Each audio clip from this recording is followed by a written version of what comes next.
Dani is out today. She's speaking at a conference, so I am very, very excited to have Mick Hawley with us. Mick has got a deep background in enterprise sales. He's an executive coach and coaches Fortune 500 companies, and I'm both honored and excited to have him with us. Welcome, Mick. Yeah, thanks, Paul. Excited to be on the show and talk to your audience. Let's go. Absolutely. So, Mick, just give me a little bit of background about your history because we both come from the same arena. We're both come from enterprise sales, me being in the technology industry and selling. So, I'm excited to hear a little bit about your background and what your expertise is. Okay, well, so your audience may be able to pick up my accent. I'm originally from the middle of the UK, in the middle of England, in a place called Derbyshire. Not many people know where that is, but I did live about 20 miles away from Sherwood Forest. So everybody knows Robin Hood. It is a real place in the next county of Nottinghamshire.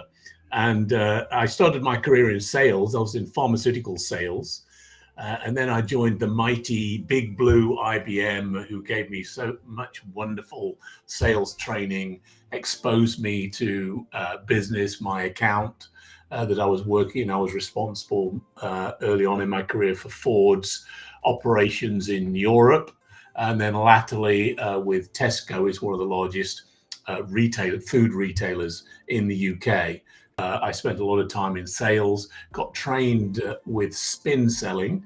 If many of you know that, very powerful selling method, particularly in complex enterprise sales.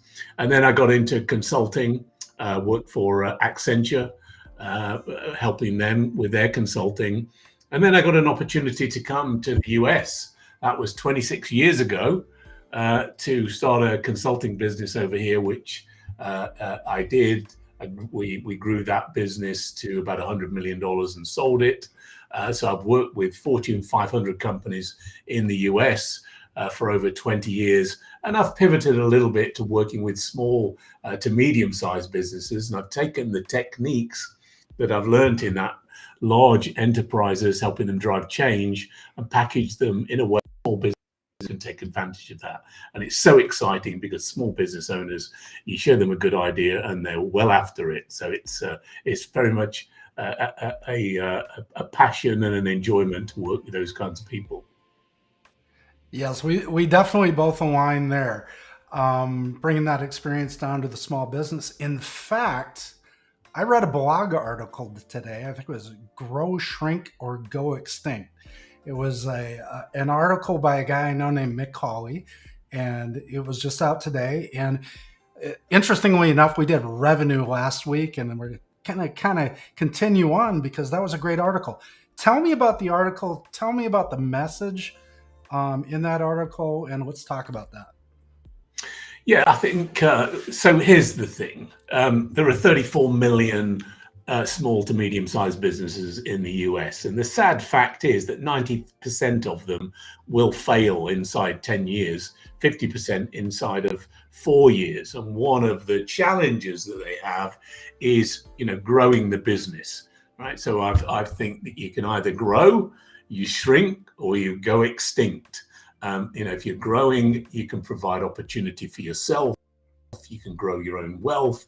You can provide careers for your employees. If you're shrinking and trying to save costs, that's not a happy place, and ultimately it'll spiral down into extinction. So I'm help small businesses, grow their business. And a lot of owners come to me and say, well, yeah, well, when my business gets bigger, I get busier. I don't have any time. It's not any fun. So how do we grow in a way that creates personal freedom? We have to put systems in place to be able to work on our business and not in our business. And so I believe very, very strongly in growth. As the economy goes up and down, the businesses that succeed are ones who are sales centric. So where do you go to learn your sales tradecraft? Where do you go to learn lead generation and marketing? If you're a small business, well, that's what I can provide, and that's what I do for companies. Very good, very good. So if I'm a new business and I'm just coming out and building a product, where do you start with me? I mean, so I get a lot of businesses that ask, where do I get started? Today is day one. I've got a product, call it a widget, and like I had someone. I don't have an MBA. He says I don't know where to get started. So, from your perspective, Mick, where is that? Well, I think first of all, you've got to have clarity about who you're trying to sell to, right? You may have the best widget in the world, but not everybody wants to buy that widget at this particular moment in time. So you've got to define who your ideal client is. And I have an expression that most people have heard, the expression "cash is king." The expression I like to use is "revenue is vanity, profit is sanity, and cash is king."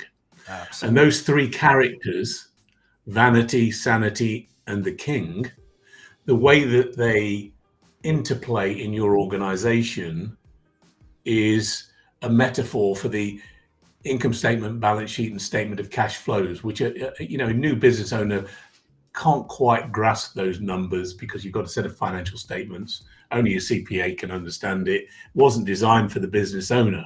But to come back to your question, Paul, where do you begin? Well, so the eager new business owner with the wonderful widget will go out and try and sell it to get revenue, to bring revenue into the business. Well, if you discount to win, or if you go to the wrong client who doesn't really value that widget, you'll get that revenue, but it'll be at a low profit margin. So sanity, who looks after profit, is going, bit of a challenge. And it may be that customer takes a long time to pay you. So what happens is you're feeling good, right? Revenue is vanity. I've sold a lot of my widgets. I don't sell them for a very high price. So there's not a lot of profit there, but I'm having to buy more material to build more widgets, right? So I've got to pay my suppliers in cash. They want cash. I can't pay them with profit. Profit is an accounting concept. The only thing that's real is cash. And yet I haven't received payment for all those widgets that I've put in or installed. And so now I have this gap where I'm light on cash. Now, if you've been sensible and gone to your bank and explained your business plan, the bank will probably lend you money to give you the cash to be able to operate that business. But if you didn't plan for that, then you're going to have a cash crunch. And in those statistics, Paul, the single biggest killer of businesses is they've run out of cash. Mm-hmm. And so there's a malady I call growing broke. Right, we're growing, we feel great, but we go broke because we haven't taken care of cash. So I thought we were going to keep this in small business. Now we're in enterprise again. We're talking about EBITDA. Difference between EBITDA and small cash flow. No, I'm just making a joke from it because every business owner knows, because I work with a small business owner, and I spoke to him. His name was Stephen. He ran the family business. He'd taken over the family business. He didn't want to be in the family business. Happened to be a commercial flooring business. And I said to him, Stephen, what do you really want out of this? He said, Mick, get me out of here. He said, my brother works here, my uncle works here, my mother works here. I've got to provide for everybody. And every day I come into the business and I have to decide who I'm going to mess with today. I won't use the word you use because I'm not sure about the language on your podcast. He said, I've either got to decide I'm not going to pay my suppliers or I'm not going to pay my employees because there's no cash. And the only benefit I have of being the owner of this business is the travel points on my Amex card. And so he was a small business, been in business for a long time. It really, really does affect the small business owner. So knowing your numbers and having clarity about the kind of customer that you want to attract, big difference to your success and your growth.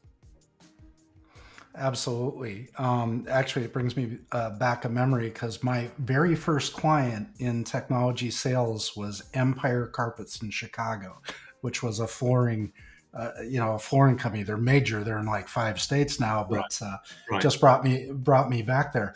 Um, it's good to pay attention to cash, and cash flow is king, and that kind of stretches back into marketing and sales, right? So, marketing being the mother of all cash generating activities, because one of the things I think about when first starting a business is the problem I solve and who I solve it for. Because the problem I solve is how I'm going to market to, and where the people I'm going to market to are the people that I solve it for. And I think Right. those are two of the biggest questions to ask as you're opening a business, is making sure that you're crystal clear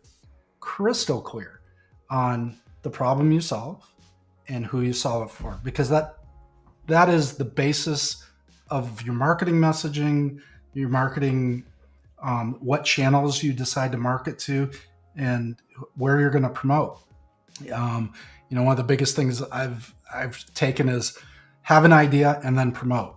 Right, everything else is second, and that's as a starting business, that's the first two things I would do, and then back that into being able to pricing, product, promotion, is very key. What do you think?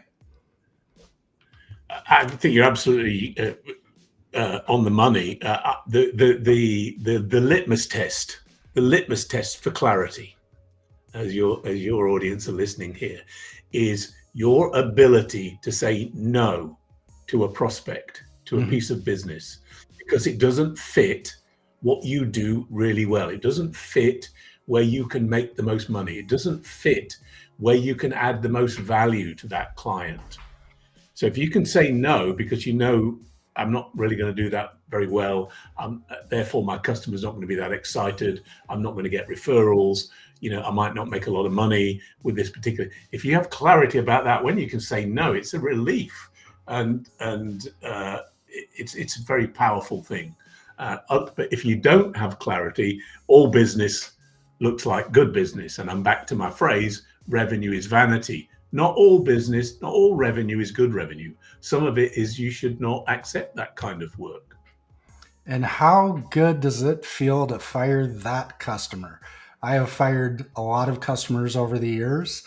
Um, I just had this conversation with a client because she runs a service, and she had some people calling. It's in a contract service. And she told her employees, find every way you can not to get a contract with this person, because the 80/20 rule comes in. 80% of your problems come from 20% of your customers, and it's the 20% that are the lowest paying customers that you have. And that goes right to exactly what you're saying. Yeah. And one little exercise I like to do with my clients is, to look at their portfolio of opportunities and see where they're making the most money. Because they'll have an average. If they know their numbers a little bit, they'll know that on average they're making a certain margin, right? Let's say Mm-hmm. that they're making an average of 20% gross margin. My rule of thumb is you really want to be making 30% or more gross margin. That's the rule of thumb. Anything less than that, and you really got to be very, very efficient about operating your business in order for you, when you've taken all of your costs of overhead, of administration, and you get to that little operating margin at the bottom, it's very, very low. And for the risk that you're Mm-hmm. taking, you really want those gross margins. But I'll look at their portfolio and I'll say, okay, let's move your margins from 20% to 28%. And the salespeople in the organization, Mick, you don't understand. We'll never win work. We'll never win work at 28%. We'll just get killed. That's ridiculous. I said, well, okay, let's list out all of the clients you've got. And look, you've got these clients that you're selling at 50%, some at 60%, some at 40%, some at 35%, and you got this whole tranche at 12% and 13%. So you can attract clients at the 50, 60% gross margin. So what is it that you're doing? What type of customer is that? And why don't we go and knock on the doors of more people like that rather than these people at 12%? Now, Paul, you said, fire some customers. In that whole process, we'll look at the bottom of the portfolio and say, we're really not making much money here. Maybe we'd make a strategic investment, but it maybe we've got into a habit. Now you can go to that customer and say, I would like to work with you, but we've got to get to at least 25% from, 20% is not going to work for us. We've got to get it to, and they will work with you if you've delivered good value in the past. So step one would be to have a positive conversation with that customer and explain the economics and what, if you value me, if you value my business, this is how we can do it. And some of them will work with you, and others say, I'm always going to buy the cheapest, and so sayonara, and that's fine too. So it's not a fight. It's just, hey, we're business people, you understand. And some of your customers will go, hey, no, I love what you do. I'm surprised you've done it for this cheap for so long. I'm happy to pay more. Exactly. Yep. Those aren't in that lower 20%, by the way. So, but taking this over to a product, and I like to use the vending machine business because I have a vending client who has lots and lots of vending machines. And we were doing the same thing, taking a look at his margins, the employees that were going out to fill the machines, all that good kind of stuff. And what was interesting as we were going through is how big of an impact a little tick can make. So this vending machine, we took and just increased 25 cents per product per vending machine. And it netted out $10,000 a month in additional revenues.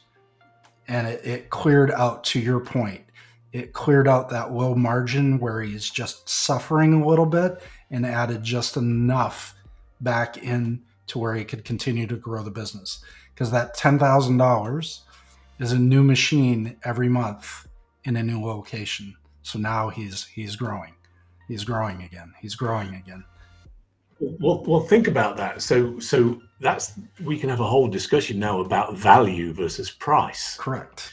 Because when you get, I was just at the dropping my daughter off to the car dealership to have the state inspection and what have you done, and there's a vending machine there, and I don't even know what the price was. You type in the numbers and it drops the can of Monster Energy, because I needed the energy to be on your show, Paul, right? Because you pay for convenience. You're paying for the value of it being there. It's cold, it's a hot day, right? I wanted a drink, I'll pay for that. And so it's not about the price. I posted a cartoon on my LinkedIn one time. There's two lemonade stands. One of them says lemonade, 5 cents a cup, and there's a girl with the stand which says lemonade, 20 cents a cup, made with pure spring water, right? And so you're thinking, oh, that water's cleaner, that lemonade's better, and people will pay for that because they want to take, they want that taste, they want that value. And so what you did with your vending machine owner is that people pay for convenience. They don't mind paying an extra 25 cents. It's not like the old days, we put 25-cent coins in. Now you just wand your card. You swipe your credit card now, yeah.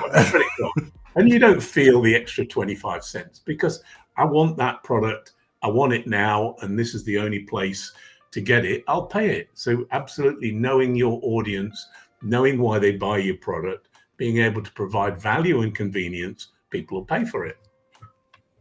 Absolutely. Absolutely. So what have we learned then? We've learned that incremental increases in pricing, as long as there's the perceived value of your product, will have relatively no impact on your subscribership, for lack of a better term, and can increase your free cash flow, right? Exactly. Yeah. What else?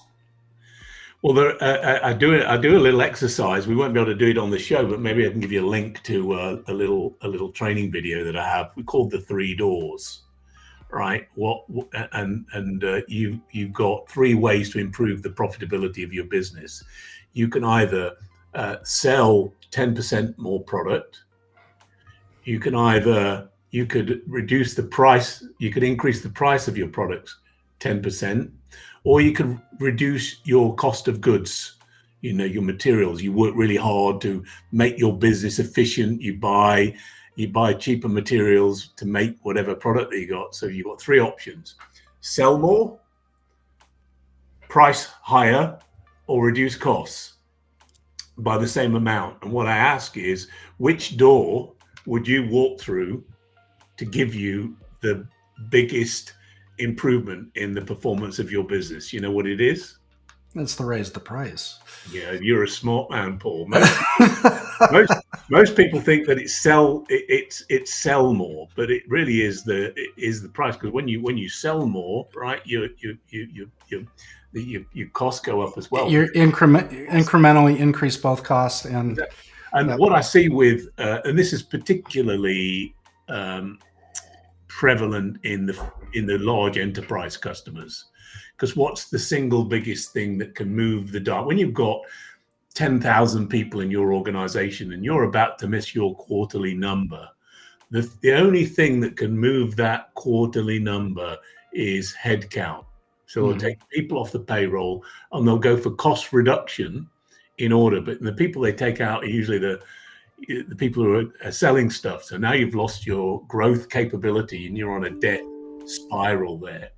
And so a lot of companies, they go for cost because cost is easy, but the most efficient lever is price and revenue.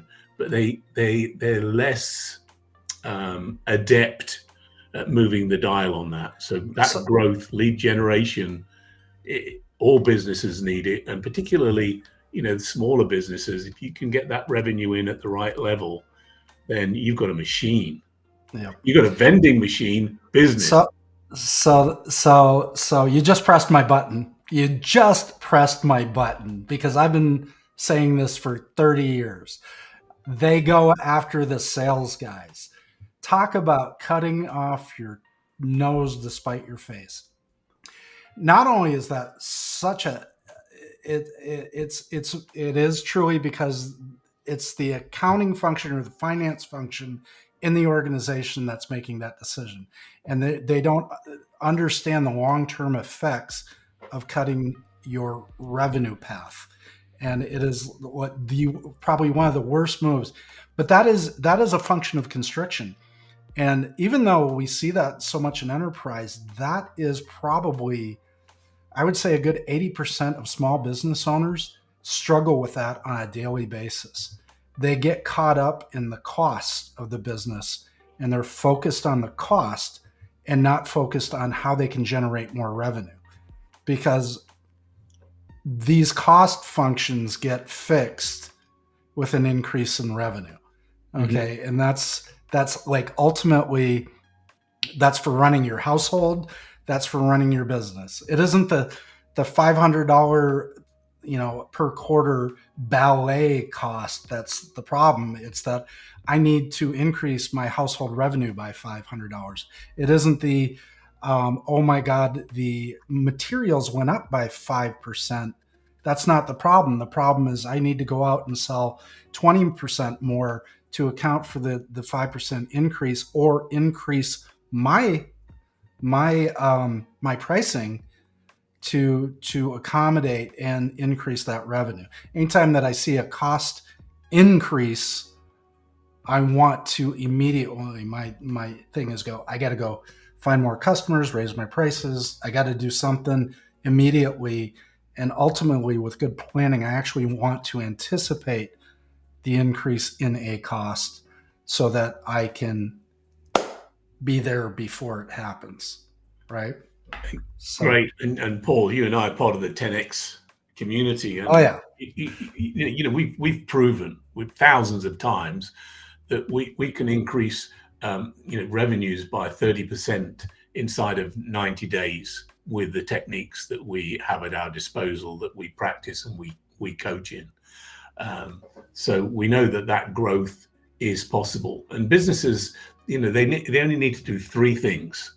Number one, they need to make money. So we need to optimize the money making machine, that profitability, those margins, that portfolio. Number two is they have to generate predictable cash flow. And thirdly, they need to build systems that create long-term wealth. And what happens is businesses are so busy trying to sell to make money, and they're chasing the cash in the bills because their cash flow is a little inconsistent, that business owners don't get enough time to focus on putting in those systems that will free them up from working inside the tyranny of the urgent, so that they can work on the marketing, the lead generation, the growth engine, which I call the revenue factory. Most people understand if they're making a widget, here's my factory, here's how I do it, here are the steps.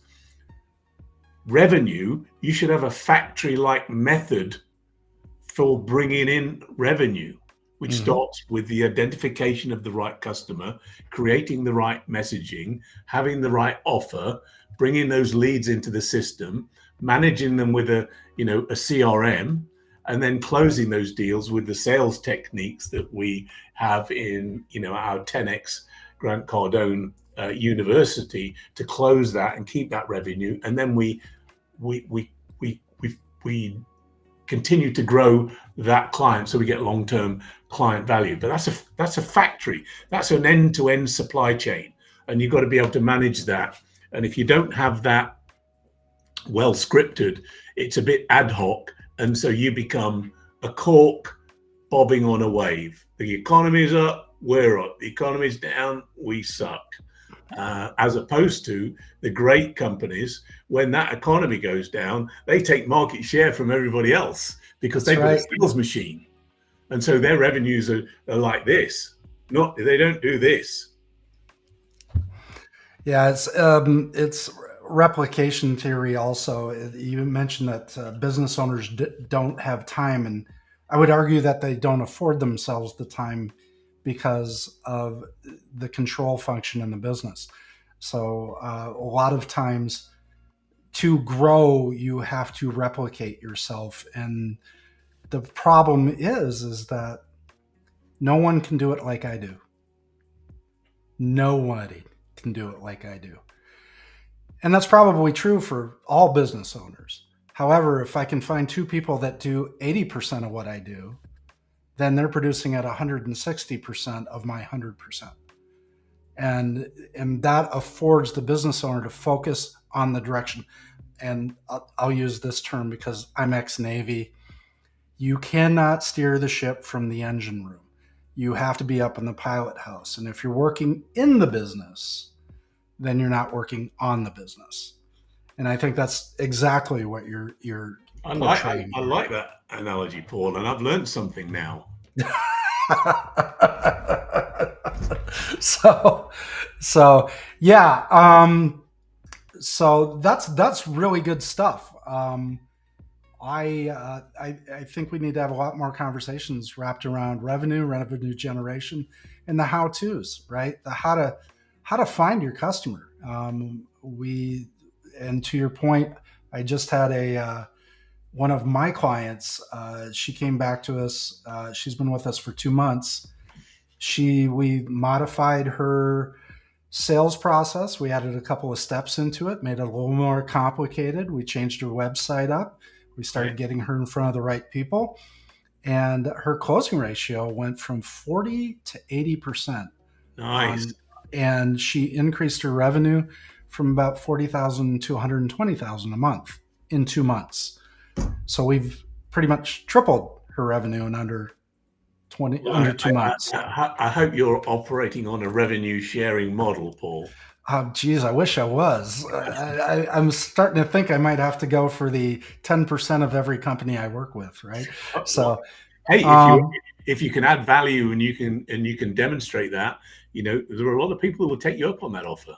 Yeah, absolutely. So, This was a wonderful time, Mick. I appreciate you coming on and standing in for Dani. You have amazing insights, a lot of gold nuggets. What do you want to leave? What's your final statement? So my business is, I call it business by the numbers. I feel as a business owner, you do need to have a good understanding, a good grasp of the numbers. And I've created a method by which you can very easily understand the numbers of your business to be able to make intelligent decisions. I've written a book about it and it's free. I'll offer it to you. If you go to micksfreebook.com, MICKS freebook.com, you can download it and it'll give you an easy way to pull apart your business and understand how you can make more profit, generate more cash. And if that intrigues you, or you can always reach out to me and ask questions. Always happy to chat. You can find me on LinkedIn, or if you'd like to chat with me directly, you can go to speaktomick.com.